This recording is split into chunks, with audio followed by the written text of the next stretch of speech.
நான் கிறிஸ்துவன் இல்லை, ஆனால் ரிப்பண்ட் என்கின்ற கொள்கையை கேட்டு விடவெடுத்து போய்விட்டேன். நான் சாவு நெருங்குகிறதே, வாழ்க்கை முடிய போகிறதே, செய்த பாவங்களை எல்லாம் நினைத்து இப்பொழுதாவது கலங்கி கண்ணீர் வெடித்து உன்னுடைய அழுக்கை கழுவி கொள்ள வேண்டாமா, உன்னுடைய உயிரை தூய்மைப்படுத்திக் கொள்ள வேண்டாமா? ரிப்பண்ட் ரிப்பண்ட் ரிப்பண்ட் என்று சொல்வார் இயேசு.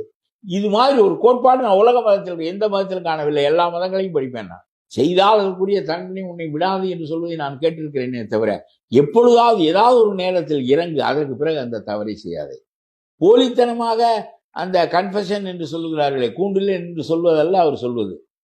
அதுக்கு ஒரு பாதியாரும் தேவையில்லை, யாரும் தேவையில்லை. நீ வீட்டில் உட்கார்ந்து கொண்டு அழு, அறைக்குள்ளே உட்கார்ந்து கொண்டு அழு, கழுவு மனதை. இவ்வளவெல்லாம் செய்தோமே, எதற்காக செய்தோம்? அடைந்த பலன் என்ன?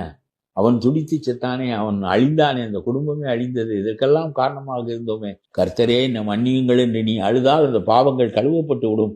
மீதி காலத்தில் அந்த தவறுகளை நீ செய்யாமல் இருந்தால் தீர்ப்பு நாளில் உனக்கு சலுகைகள் வழங்கப்படும் என்று சொல்லி, இந்த கருத்தை கேட்டு நான் விறுவிறுத்து போனேன்.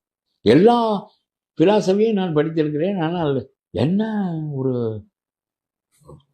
தண்டனையின் மீதே அவருக்கு நாட்டம் இல்லை, அன்புதான் நாட்டம்.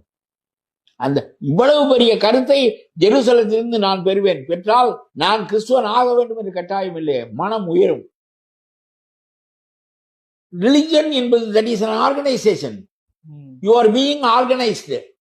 நீங்கள் ஆர்கனைஸ்டாக இருந்தால் என்ன, நீ தனி மனிதனாக இருந்தால் என்ன, மார்ஷல் ஒற்றை மனிதனாக இருந்தால் என்ன, he belongs to Christian community என்று இருந்தால் என்ன, நீங்கள் இயல்பாக ஒத்த தன்மையுடையவர்கள் ஒன்று கூடுவார்கள். அதனால் அது மதமாகிறது. தப்பென்று நான் சொல்லவில்லை. ஆனால் don't identify with religion. You are an individual.